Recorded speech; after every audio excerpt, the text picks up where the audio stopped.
afternoon. Thanks for joining us. We're going to go ahead and get started with our market update in just a few moments.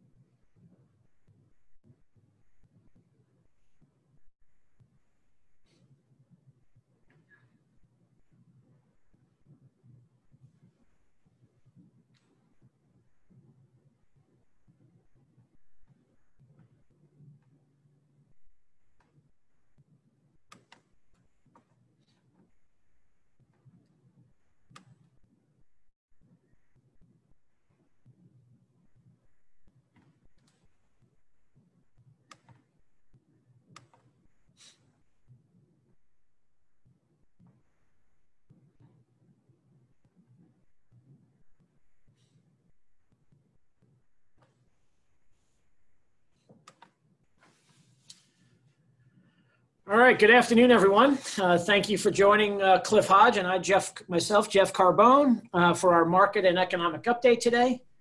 As we go through our updates, as always, please feel free to send any questions you may have. We'll try and get those answered or give you an answer at the end of the webinar today. As we all continue to adjust to this new normal in our lives, the new market and the economy, our everyday lives are continuing to work remotely. Our children, in many cases, are now continuing to do remote learning for the fall. We'll continue our social distancing and wearing our mask as part of our to protect ourselves and others. The epicenter of the virus has shifted. It's now moved from New York to Florida and other southern states. And the new normal as the epicenter of the economic fallout, taking its hold on hospitality, restaurants, travel, airlines, others. As they struggle, we're seeing technology sector and some companies in the technology sector and hit those all-time highs. And investors are taking note of the trend and flocking to the sector and these companies. And just a reminder, at Cornerstone, we're continuing to take a more defensive approach and position and urge our clients to be cautious as we have seen these as we discussed in our prior sessions. Valuations are high and earnings may not be able to support these valuations at the present time. But again, we continue to urge caution as the growing enthusiasm tilts heavily towards that sector. Doesn't mean we don't own the technology sector, but chasing returns rarely ever works out in anyone's overall financial plan. When a sector does see tremendous growth, as the technology sector has seen, we got to remember there's going to be winners and losers. And unfortunately, there tend to be more losers than winners.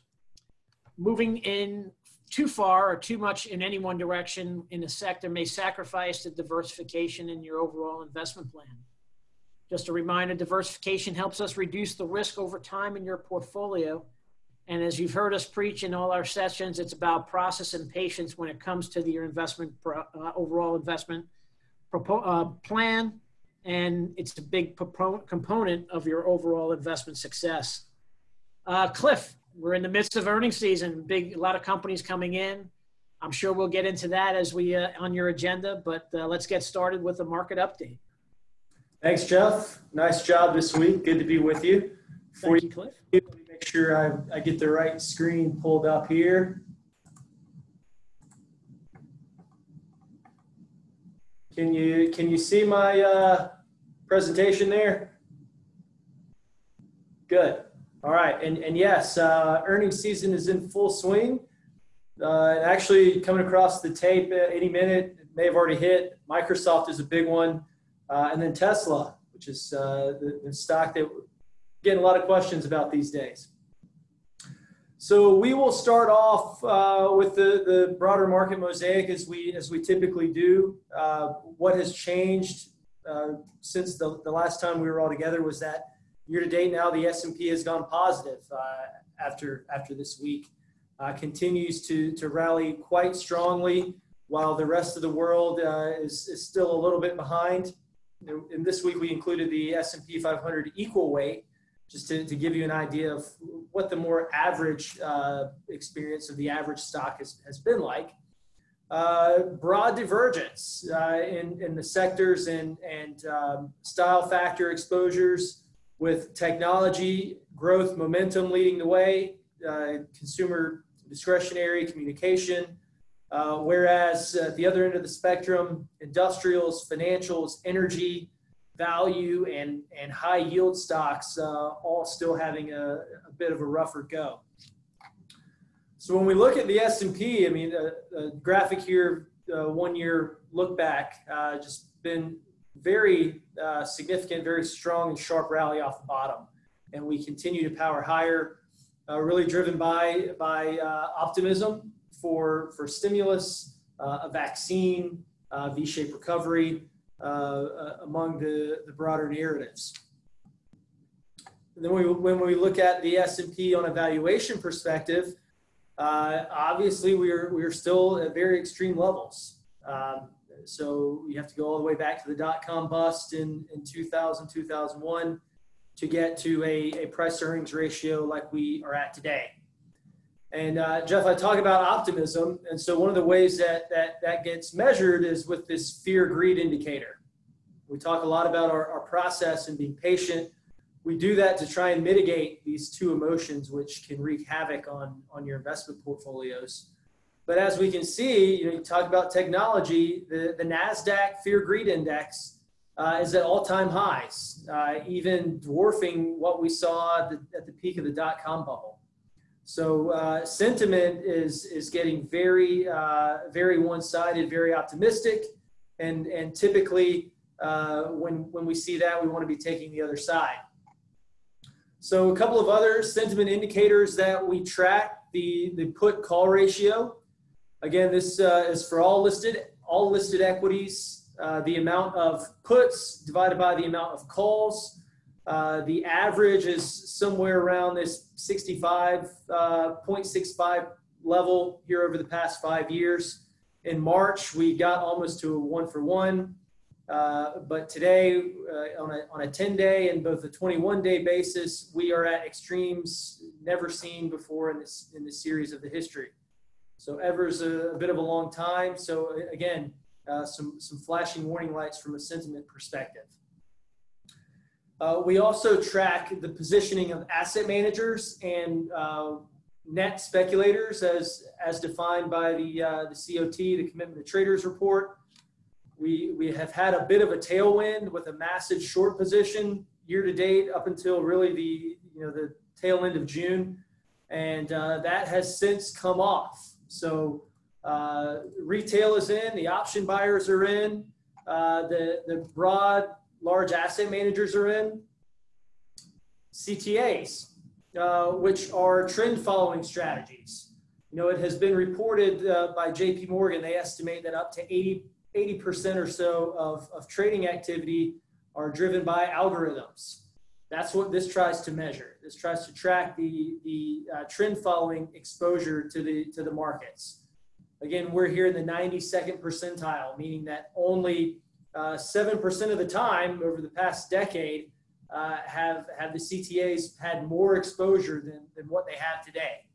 So what this tells me is that the market is really getting one-sided. A lot of people are buying, but there's one noticeable group who has been selling, right? So for every buyer, there's a seller. We want to understand who's taking the other side. And what we see is that it's actually company executives. So this tracks the insider sell versus buy ratio. So the higher this is, the more insiders are selling. The lower it is, the more they're buying. And while it's not always, it's certainly not an indicator that we anchor on. Again, we look at that mosaic, that broad picture. Back in March, when we were at the lows, insiders were buying hand over fist. Today, they're selling hand over fist. That level is really not seen since about 2015.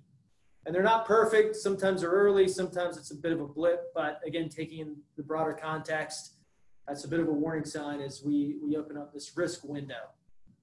And by risk window, what I mean predominantly are earnings, right? So we're about 10% of the way through earnings season. Financials, big banks are the ones that have by and large reported the most for now. down 34%, earnings per share up 7 with some solid numbers on trading and investment banking. But for the broader context, sales down 3.5, earnings down 20, which is certainly not great. But that's it for markets, Jeff. So I'll send it back to you. Yeah, thanks, Cliff. I mean, it's human beings. We have to remember one of our biggest emotions, that fear and greed factor that we all have. And that chart was. I don't know if everybody looked and saw that in just about a month or two ago, the fear was at its highest. Now maybe a month or two later, what has changed now? Again, the fear has turned to that greed.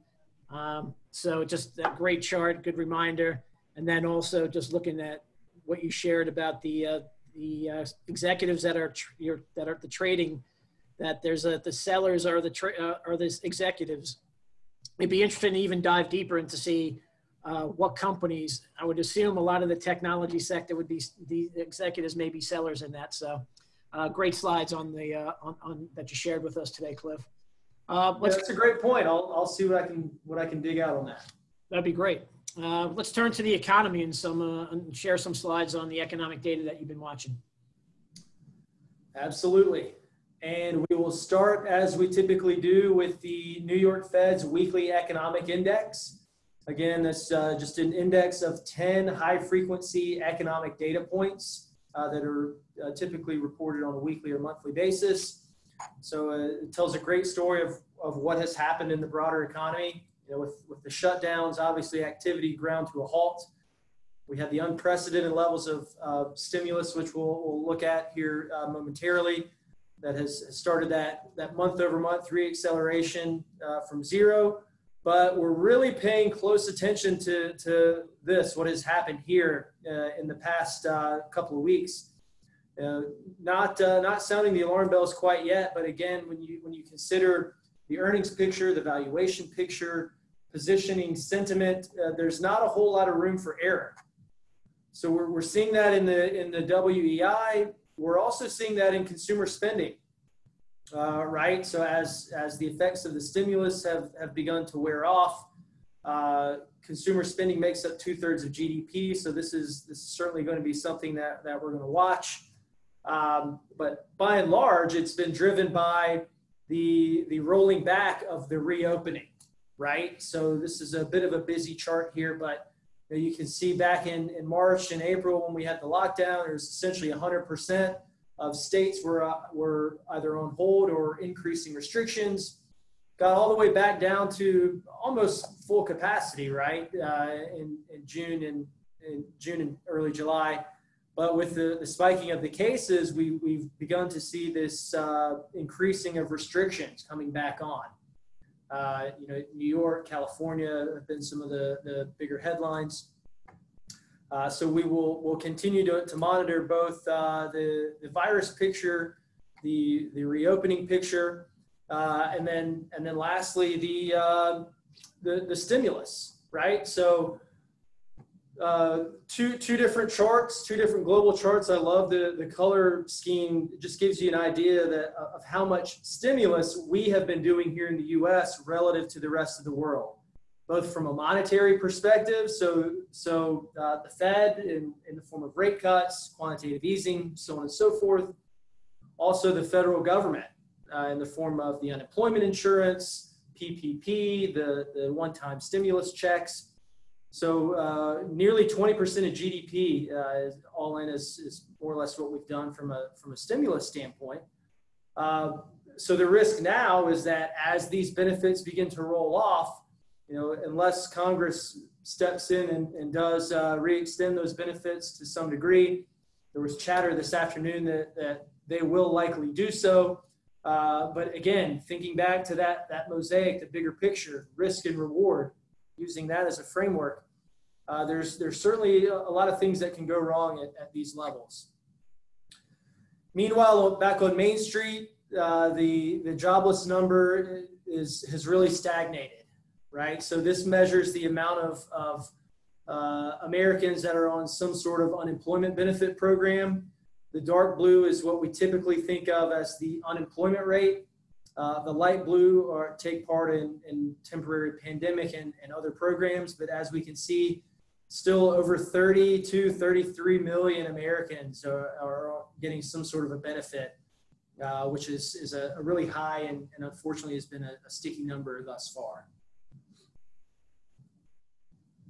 Back to you, Jeff. Thanks, Cliff. Just so you know, Microsoft did come in. I was just looking. They grew about 13%. The earnings per share came in at $1.46 versus estimates at $1.34. Up about 38.03 billion versus the 36.5. So, although it's down at about 3% now in after-hours trading. So, a lot of good information there, Cliff. And I think we've been talking about the kind of that cliff. No pun intended, of the fiscal cliff. Not you, Cliff, but the fiscal of the fiscal cliff. Fiscal cliff, the unwinding of the unemployment. We'll see what they do in Washington. But again, the signs, from the markets, the economy, they're kind of all over the place a bit. So again, that's why we continue to take that caution. Just like I said, doesn't mean we don't own technology. We do. We think it's a great sector, but certain companies are getting a little bit frothy, and just like in some sectors are not. So again, it's about a defensive and caution. But Cliff, let's go into the positioning. So I'll lead you into the positioning of what's going on of our portfolios, as well as some of the signs and signals we're continuing to watch. Yep, absolutely. And we talked a bit about this over the past couple of weeks, but the major pivot that we've been making across the book is into this, what we refer to as quad 3. Again, quad 3 is when growth continues to slow, but inflation starts to pick up, right? So we're coming out of this quad 4 environment where both growth and inflation were decelerating. And again, that's the worst period historically to own risk assets. But as we can see for quad 3, this is S&P returns by quadrant looking over the past 20 years.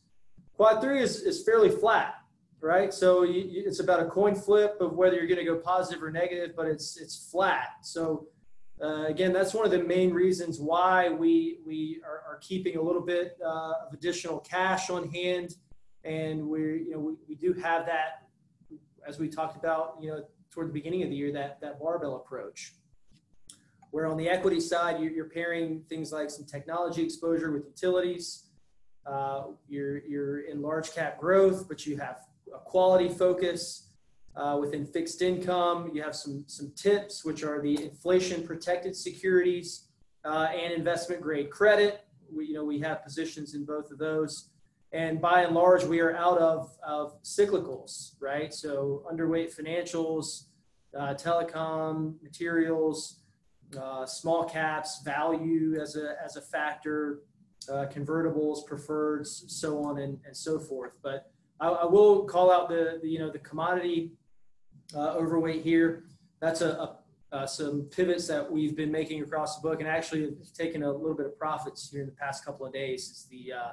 We'll see the dollar. We're really monitoring the dollar very closely.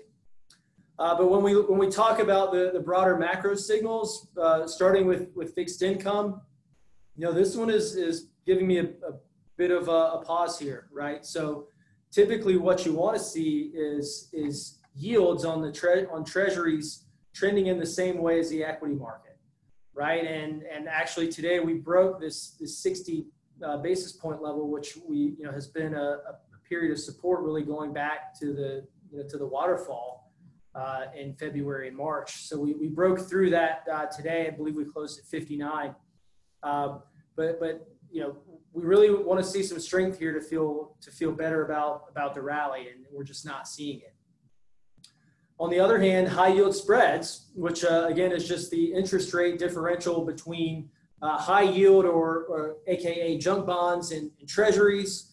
It's an indication of the amount of stress in the system that continues to come in. We've gotten back down to 533 basis points. Would love to see this get below 500. So we're getting really close. But the big theme, and the big takeaway, I think, for the call today has to be about the dollar.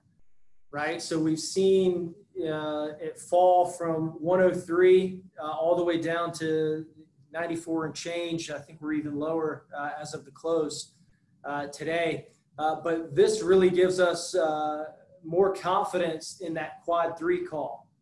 Because the dollar is the US dollar is the world's reserve currency. Obviously, all really goods and services around the world are priced in dollars, predominantly goods, right? So what we've seen as a result of this weakness in the dollar is that commodities have really taken off by and large from the lows. Gold is another one where we've had very significant exposure and have really been whittling that down over the past about the past week. It's been a great trade for us, and we think there's more room here.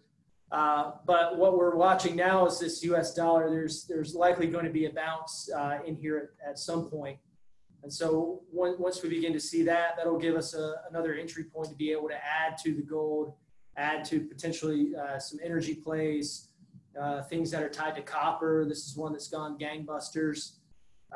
Lumber's another one. But as we've seen this risk flow through the system, it's really started perking up this idea that we may have some inflation.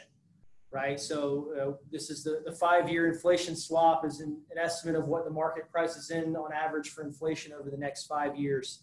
So given all the stimulus that we've talked about, the reaction in the dollar, news overnight that China is actually going to be easing off of their stimulus, to me that it makes sense that this trend may have some legs to continue. So with that, I will turn it back over to you, Jeff. Those are the prepared slides for the call this No, thanks, Cliff. And just thanks for sharing kind of the quad 3 and positioning changes that we've been making, and some of the tilts we're in. I think we have got a couple questions. One question that I had, Cliff, and we've heard this morning, there's some tension rising here with the U.S. and China. Any thoughts you want to share? I mean, it's still kind of coming out, but any idea, any thoughts?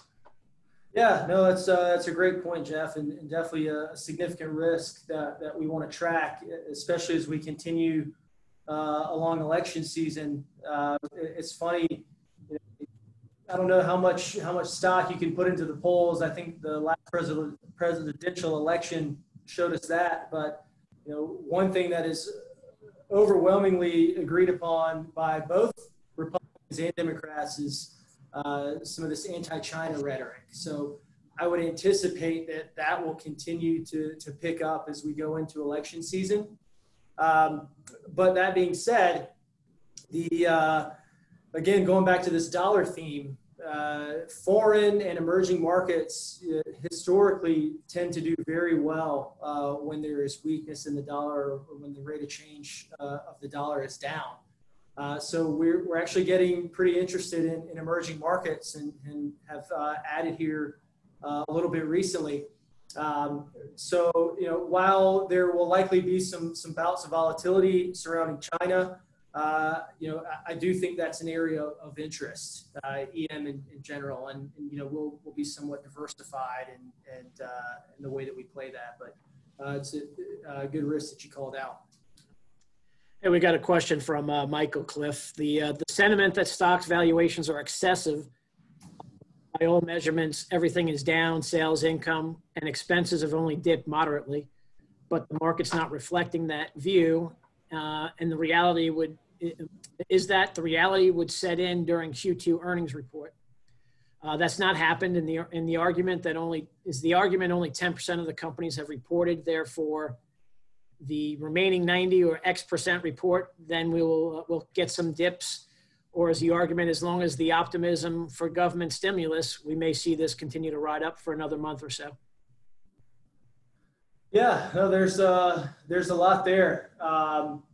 So one, yeah, we're really just at the beginning of Q2 earnings season, but I think the market is going to give a pass right? So when you look at the expectations and what's priced in for second quarter earnings, it's like a down 40% year over year quarter. But where the impact could really be felt from an earnings perspective is around guidance, right? So 40% of S&P 500 companies pulled future guidance. That will be very interesting as we start looking forward to 2021. As we talked about last week, the estimates for 2021 earnings are over and above where they were in 2019, when we were coming off of record low unemployment, record high profit margins, fully loaded coming off of tax cuts, deregulation. So, as earnings season continues to move forward, I think that's the risk, right? Not the results for this quarter, but what they tell us about the future. And Jeff, I know internally we've talked a good bit about a lot of the from some of the bank CEOs and Jamie Dimon at JP Morgan, the gentleman from Citigroup and Wells Fargo. They weren't pretty. They weren't pretty. I think we're still in for a bit of a protracted and potentially bumpy ride, even though that's not what's being priced into the market right now. Yeah, I think, Cliff, this goes into another kind of someone asked, if I have additional funds, is now a good time to invest? I think that's kind of a individual question. So I would recommend that you kind of call your advisor, because it's really based upon your risk profile. It's really based upon the timing, the need of the money. There's a much deeper question behind that, or answer behind that question, I should say. So I would, it's not to not answer the question, but there's a lot deeper thought. It could be dollar cost averaging into the market based upon the time frame, what area. So may just, again, reach out to your advisor or give me a call, or Cliff, and we can kind of discuss it with you. A little bit of a follow-up, Cliff, on the first question, and someone was asking, Coca-Cola yesterday, I think, came out with their earnings, and they were down about 40%, but yet the stock was up pretty nicely. Any thoughts on that? Yeah, so they you're right. I mean, the terrible results, but the stock was up yesterday, and essentially what the market latched onto was the comment by the CEO that it was something along the lines of, it may have been the worst quarter in company history, but it's the worst, right? It's the bottom. Next quarter, we're going to see improvement. That's all well and good. We agree there's going to be improvement when the as the economy opens back up and people start getting back to their daily lives. But at 23, 24 times next year's frothy earnings number, I don't know. Well, thanks, Cliff. And thanks again. And, as always, for joining me today. Appreciate your insights and discussion on the positioning of the portfolios. Just a few updates as we close out the webinar today. As many of you suggested, we kind of went from the weekly to the bi-monthly. At this time, we've heard you again. I know we've kind of been going over a lot of information. We're going to go to a monthly schedule and starting in August. So we hope you'll join us then. But we are going to be cognizant of what's going on. If we may change that frequency. If there's a disruption in the markets, we've got to, again, whether there's something, we've got things with China, we've got the election, we still have the rise in the virus. There's a lot of things that are happening. We'll certainly, if we need to add to that frequency, we certainly will. Just a planning reminder for those that are over 70 and a half or now 72 with regards to your required minimum distributions. Just a reminder that for 2020, per the CARES Act, you now have, if you are able to redeposit or put those funds back in, you have up until August 31st to put the money back in if you did not want to take it out.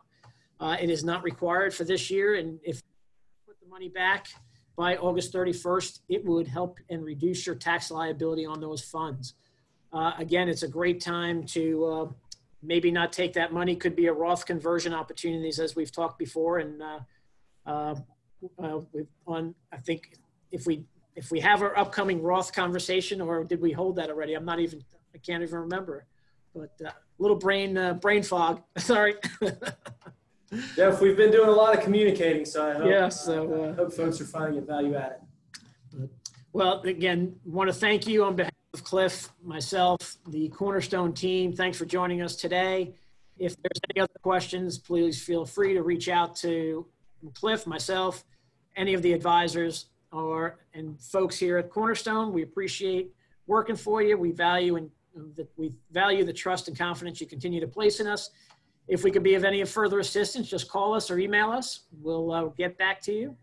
Hope you stay healthy and safe. Have a great rest of the week, everyone. Thank you.